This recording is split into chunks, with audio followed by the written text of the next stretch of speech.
Hello friends, welcome back to my channel Deep classes, जिसमें हमारा आज का टॉपिक है रिपोर्टाज की विशेषताओं के संबंध में अदम्य जीवन की समीक्षा कीजिए। आज के वीडियो में हम इस क्वेश्चन के आंसर को जानेंगे, लेकिन उससे पहले मेरी आपसे एक छोटी सी रिक्वेस्ट है। अगर आपने अभी तक हमारे चैनल को सब्सक्राइब नहीं किया है तो इसे सब्सक्राइब कर लें, जिससे हमारे आने वाले वीडियो के सभी नोटिफिकेशंस आप तक पहुंच सकें। साथ ही MHD से रिलेटेड अदर वीडियोस के लिए आप हमारे चैनल की प्लेलिस्ट में जाकर उन्हें देख सकते हैं। तो चलिए बिना देरी किए हम अपना आज का वीडियो स्टार्ट करते हैं। सबसे पहले हम जानते हैं रिपोर्टाज की विशेषताओं के बारे में। तो रिपोर्टाज एक रचनात्मक विधा है। उसका जीवन और साहित्य दोनों से संबंध है। उसमें वास्तविकता यथार्थ प्रस्तुत किए जाते हैं, पर गहन अनुभूति और संवेदनशीलता के साथ। इसमें घटना और समय बिंदु एक होता है, पर लेखक जीवन और इतिहास के अनेक धरातल पर उद्भासित करता है। रिपोर्टाज के विधायक तत्व निम्नलिखित हैं। पहला है, लेखक किसी वास्तविक घटना और उससे उत्पन्न स्थिति का आंखों देखा यथातथ्य प्रामाणिक वर्णन करता है। वह प्रत्येक दृष्टा होने के साथ साथ सहभोक्ता भी होता है। उसमें घटनात्मकता होती है, वस्तुगत सत्य होता है। दूसरा, वह देखे हुए और भोगे हुए यथार्थ का तटस्थ और निरपेक्ष होकर चित्रण करता है, अपितु उसके वर्णन चित्रण में उसके हृदय का आवेग, वही करुणा, वही आक्रोश, तो कहीं विद्रोह का भाव होता है। संवेदनशीलता रिपोर्टाज का मुख्य लक्ष्य है। यत्र तत्र लेखक अपने विचार, अपनी जीवन दृष्टि भी प्रस्तुत करता है। तीसरा है, रिपोर्टाज में सजीव ब्यौरेवार चित्र प्रस्तुत किए जाते हैं। इन शब्द चित्रों को पढ़ते समय पाठक के नेत्रों के सम्मुख सारा दृश्य, सारी स्थिति साकार, सजीव, प्राणवार होकर उभरने लगती है। चौथा, उसमें कथा तत्व भी होता है। पांचवा, इसमें कष्ट पीड़ित, शोषित, जीवन के लिए संघर्ष करते व्यक्तियों की मानसिक प्रतिक्रियाओं का भी वर्णन किया जाता है। उनके लोभ, आक्रोश, पीड़ा और विद्रोह भावना का भी अंकन होता है। छठा है, वह केवल वर्तमान की बात नहीं करता, अपितु वर्तमान का साक्षात्कार नहीं करता। उसका वर्तमान भूत और भविष्य से कटा नहीं होता। वह अतीत को अनावृत करता है और भविष्य की ओर संकेत करता है। सातवां है, रिपोर्टाज सफल रिपोर्टाज लेखक रागात्मक, सौहार्दपूर्ण मानवीय संबंधों का, हिमायती तथा उदात्त मूल्यों का प्रतिष्ठाता होता है, और उसका यह जीवन दर्शन रिपोर्टाज में जगह जगह झलकता है। वह युग दृष्टा होता है और युग सृष्टा भी। आठवां है, रिपोर्टाज एक साहित्यिक विधा है, सूचनात्मक, कलात्मक कृति है, अथवा उसकी भाषा, शैली और शिल्प सभी में कलात्मक सौंदर्य होता है। तथ्य को सत्य में बदलने के लिए वह विषय वस्तु को तराशता है, सजाता है, संवारता है। घटना अपना सतही रूप त्याग देती है। उसमें युग संघर्ष, युग चेतना, मानव मूल्य, समाज, उसका ह्वास विहार सब समाविष्ट होकर एक संश्लिष्ट रचना का रूप धारण कर लेता है। चित्रात्मकता, कला तत्व, नाटकीय तत्व, विचार तत्व, अनुभूति सब मिलाकर उसे एक और रोचक और सरल बनाते हैं। तो वहीं दूसरी ओर विचारोत्तेजक, उसकी भाषा सजीव, मर्मस्पर्शी, काव्यात्मक एवं पाठकों को भावांदोलित करने वाली होती है। वह बिंब विधायक भी होती है तथा भावांदोलित करने वाली भी। रिपोर्टाज के स्वरूप, उसके विधायक तत्वों और विशेषताओं की चर्चा करने के बाद अब हम अदम्य जीवन की समीक्षा देखते हैं।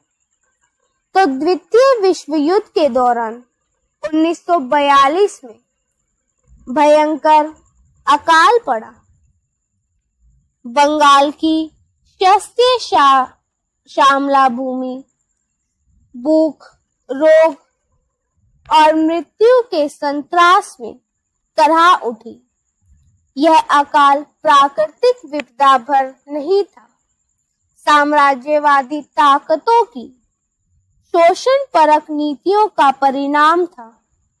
तूफानों के बीच की भूमिका में रांगे राघव लिखते हैं कि बंगाल का अकाल मानवता के इतिहास का बहुत बड़ा कलंक है। शायद क्लियोपेट्रा भी धन के वैभव और साम्राज्य की लिप्सा में अपने गुलामों को इतना भीषण दुख नहीं दे सकी जितना आज एक साम्राज्य और अपने ही देश के पूंजीवाद ने बंगाल के करोड़ों आदमी, औरतों और बच्चों को भूखा मार कर दिया है। बंगाल के इस भीषण अकाल से लड़ने के लिए अपना कर्तव्य समझकर डॉक्टर कुंटे के नेतृत्व में एक मेडिकल जत्था आगरा से बंगाल गया। डॉक्टर रांगे राघव एक लेखक के रूप में इस जत्थे में साथ गए। वहां लेखक ने जो कुछ देखा उसी का मार्मिक विवरण तूफानों के बीच है। तो अदम्य जीवन रांगे राघव की इसी पुस्तक में संकलित एक रिपोर्टाज है और उसका केंद्र है पूर्वी बंगाल का एक गांव सिद्धिरंगज। इस गांव की करुण कहानी कहकर लेखक ने बंगाल के दुर्भिक्ष का बड़ा ही करुणोत्पात चित्र प्रस्तुत किया है। रांगे राघव की मानवतावादी दृष्टि ने अनुप्रमाणित अदम्य जीवन तूफानों के बीच का प्रतिनिधि रिपोर्टाज कहा जा सकता है। बंगाल का अकाल, अकाल के कारण तथा अकाल जन्य स्थितियों का मार्मिक चित्रांकन यहाँ अपनी समग्रता में उपस्थित भूख, रोग और मृत्यु का साम्राज्य और उनसे जूझता मनुष्य।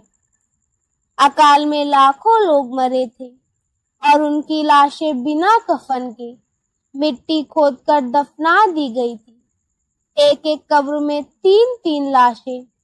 उसी का यह चित्र देखिए कि एक एक कब्र में 2-2, 3-3 लाशें एक साथ दफनाई गई। हर घर में मौत हुई थी। 30-40 लोग प्रतिदिन मृत्यु की भेंट चढ़ जाते। आंकड़े भयावह थे। रहमत के घर में 25 आदमी थे और उनमें से 20 मर गए थे। आदुमिया के घर में 19 आदमी थे और सब मर गए थे। एक माँ के 6 बच्चे अनाज और दवा के अभाव में उनकी आंखों के सामने चल बसे।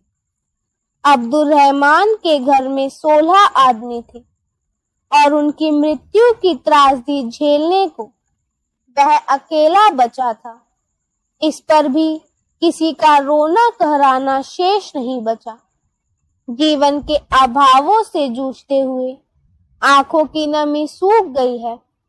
लेखक ने उन्हें बस यही अपेक्षा है कि एक एक कब्र से बात करे और जुलाहों के चूहों की तरह मरने की व्यथा कथा सारे संसार को सुनाए।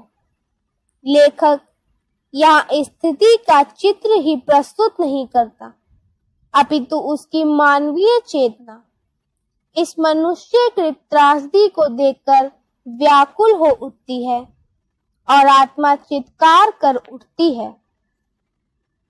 इस रिपोर्टाज की एक विशेषता यह है कि लेखक ने प्रकृति और परिवेश का अत्यंत सृजनात्मक प्रयोग किया है।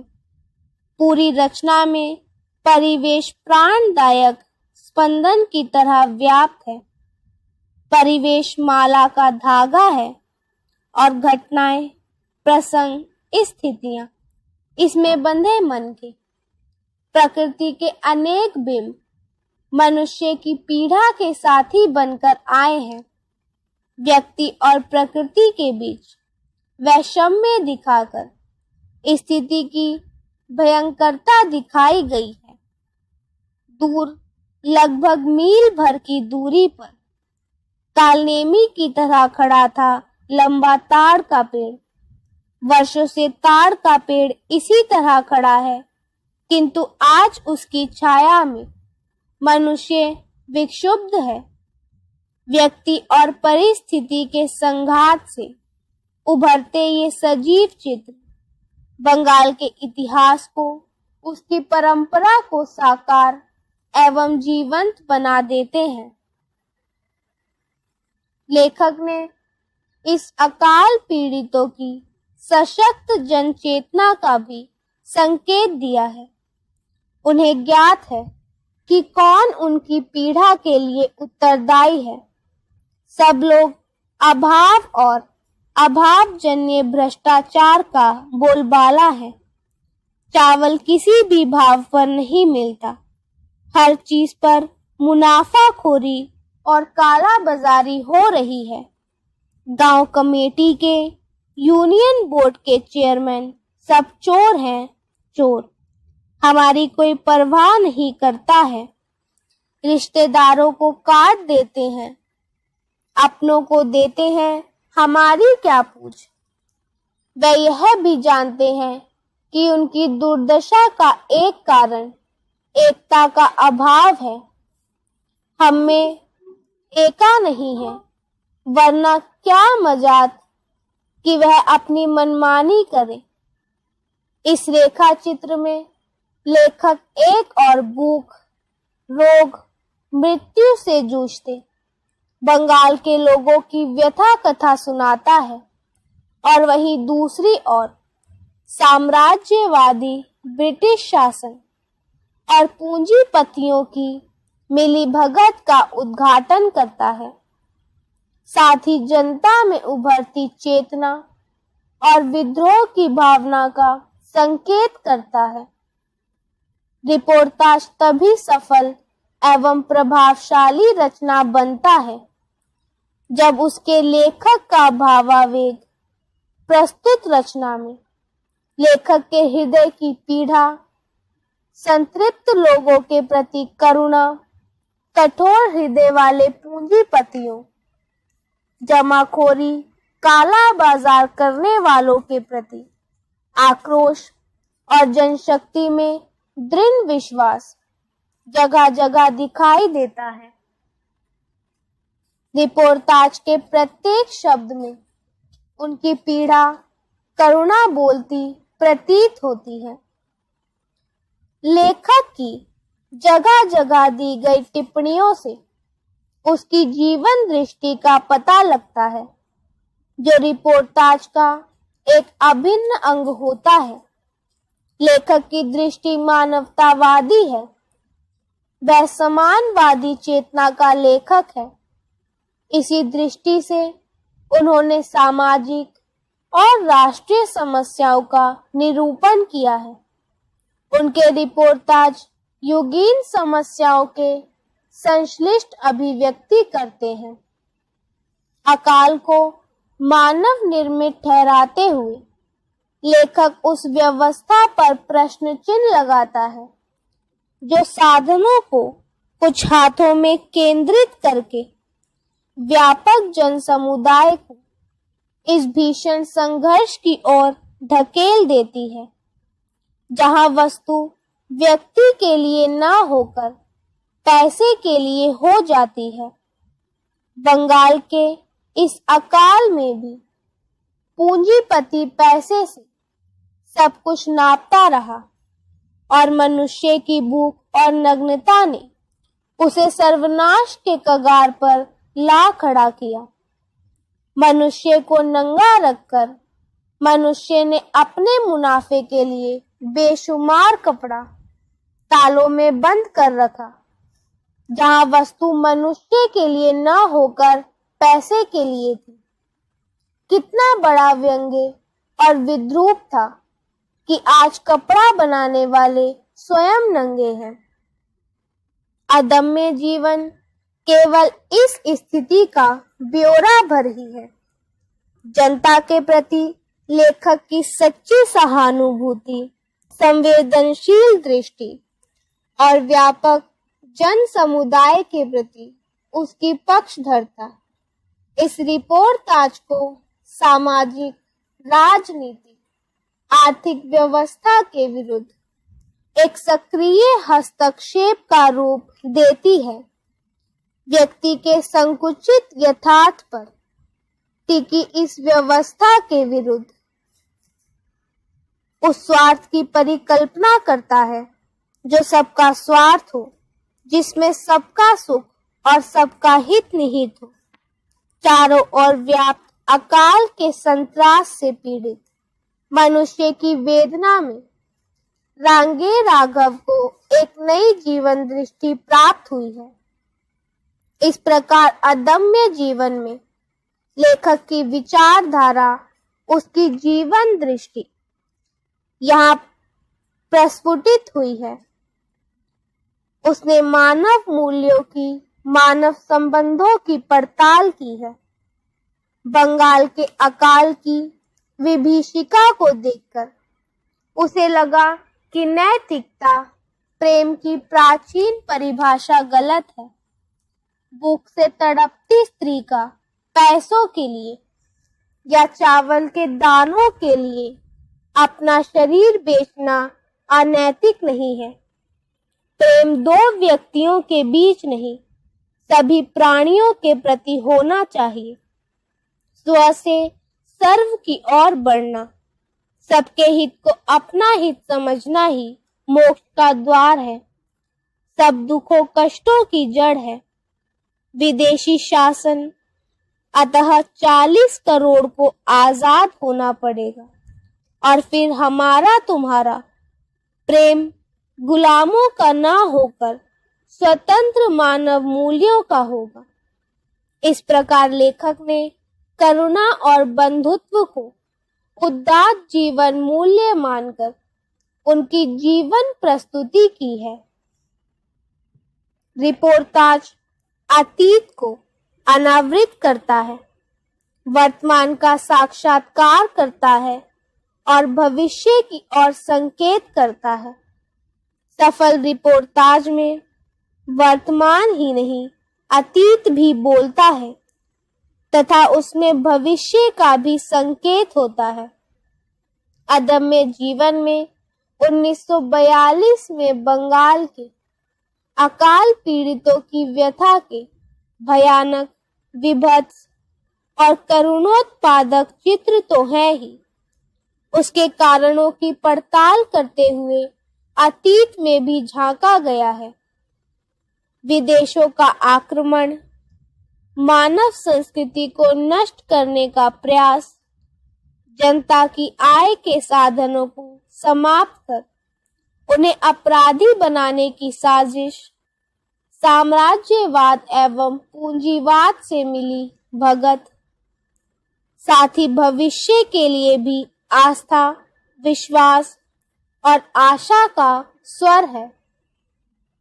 तो इसी के साथ हमारा आज का वीडियो यही खत्म होता है, जिसमें हमने जाना रिपोर्टाज की विशेषताओं के संदर्भ में अदम्य जीवन रिपोर्टाज की समीक्षा।